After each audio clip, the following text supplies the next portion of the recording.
And I'm joined now by two of our winners, Fermín Coupe from Argentina and Kennedy Nyavia from Zimbabwe. Congratulations to the both of you, and thank you so much for joining us for this studio session. Thank you, it's a pleasure. Thank you so much for having us. I want to get right to the questions so we can talk about some of the ideas that you had. We'll start with Mr. Coupe. State of the energy transition in your country, and what did your BETD fellow competition piece focus on? Thanks for the question. So it's a pleasure to be here. First of all, thanks for the invite. I've been following the conference. It's been really interesting. So my piece focused on the energy transition in Latin America. And the argument was mainly that renewables could be used as part of that energy transition in the context of COVID-19 as a way to boost economies in Latin America. Latin America is a region with significant resources on wind and solar energy, biomass, geothermal energy. Still, not many of those resources are currently being used. We have seen developments in several countries across the region, such as the case of Chile, which has gone through a significant energy transition over the last few years to leave behind its coal-based facilities. There has been significant progress in Uruguay as well, which has a matrix now with almost 100% base renewables. The same is the case with Costa Rica, but there's still countries that are having more difficulties to go into that transition, such as is the case of Argentina or the case of Colombia, which are highly based on fossil fuels and don't have clear plans ahead to actually go through a proper energy transition. One of the reasons behind this is actually the fact that there's obstacles in the way. One of them is fossil fuel subsidies, which I know is one of the topics that has been highlighted through the conference. Many throughout the year, countries across the region destine millions or even billions of local funds to subsidize the fossil fuel sector. Plus, we need actual grids to be set up across the region for the energy to be moved from one place to another. For the ones that are not familiarized with the region, most of the solar and the wind resources in Latin America are actually far away from the main urban centers. So the energy has to be moved from one area to the other. This requires investments on grids that are highly expensive, but are highly necessary as well. And we hope that this will be one of the developments that we will see in the next few years across the region. Thank you, Fermín Coupe. And same question to you, Mr. Nyavia. The state of the energy transition in your country and what the focus was of your fellow competition piece. All right, thank you so much for the chance to present in front of all the delegates and this great conference. And yeah, as Mr. Coupe said, it's been quite a great conference, a lot of information, a lot of way forward. It's very encouraging to see that, from all over the globe, there's this talk around issues of a proper transition into cleaner energies.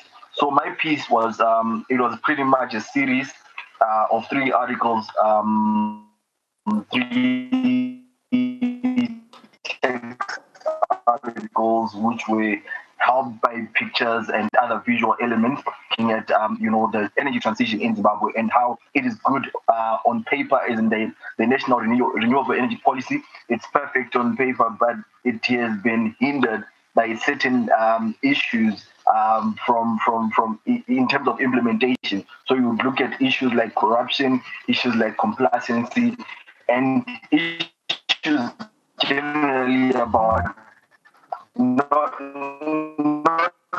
being. Mr. Nyavia, I'm afraid that we might be losing your signal.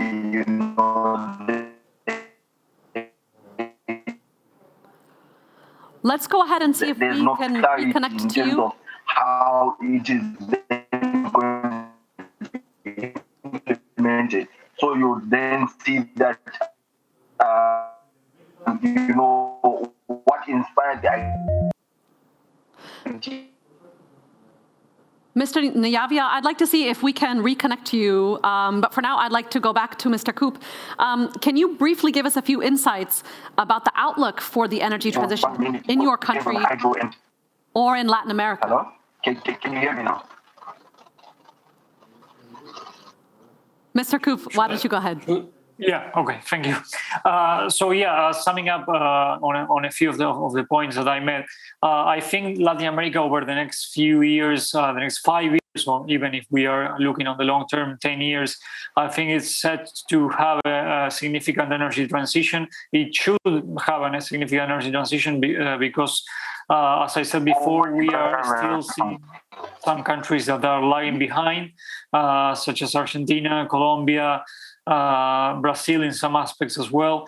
In order to do that, we need governments to actually understand that they need to leave behind fossil fuels and they need to enter into an actual energy transition. This requires not subsidizing anymore, or at least reducing significantly the subsidies for fossil fuels, which play a big role across Latin America. This requires policies from governments to actually support further the development of renewables.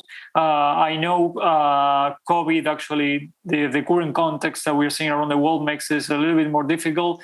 Latin America has been one of the regions most affected in the world, and not to say actually the region most affected in the world due to the economic crisis brought by the pandemic. This makes it very difficult to actually roll out more renewables. We should keep this in mind. There have been many plans in Mexico, in Argentina, for example, that were pushed, that were delayed because of the economic crisis that some of the countries in the region are facing. But still, I think countries should think of an energy transition and think of including that energy transition as part of their new NDCs. We have seen several countries in the region, such as Argentina, such as Chile, such as Mexico and Brazil, that have been working on new NDCs over the last 6 months before, and now we will see the same now before the actual climate summit in Glasgow. So I expect the countries will be including more commitments in their new NDCs regarding the energy transition as well. Thank you very much, Mr. Koop. I think, unfortunately, I'm not sure if Mr. Nyavia is still in I'm just hearing that we're having quite a bit of difficulty with his connection, although now I can see him again. Mr. Nyavia, if you can hear me, I'd love for you to take a moment to tell us about a little bit about the outlook for the energy transition in Zimbabwe.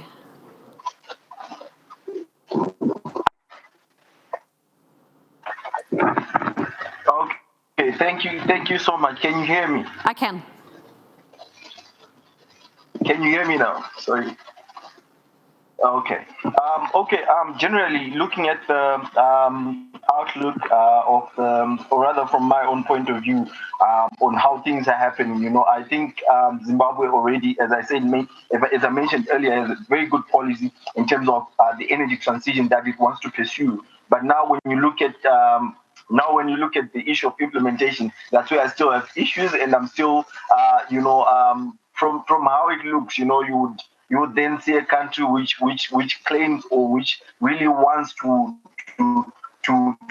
pursue renewable energies, all billions into coal extraction, for example, and this has caused real problems. And when you look at the countries that surround, for also extracting coal. So at the end of the day, you then start to think that maybe there's a disconnect between the policies and the issue of implementation. But ultimately, it is my hope that the powers that be can take advantage of the potential that is there, the renewable energy potential that is there. We have more than 300 days of sun in a year, and solar could be another way.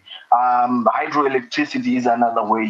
There's a whole lot of ways that they can play around with, and we could be part of this great energy transition, which is a need for everyone. We are feeling the impact of climate change, as we speak. As a third world country, we are feeling the dire impact. So actually pursue renewable energies, not only on paper but also physically.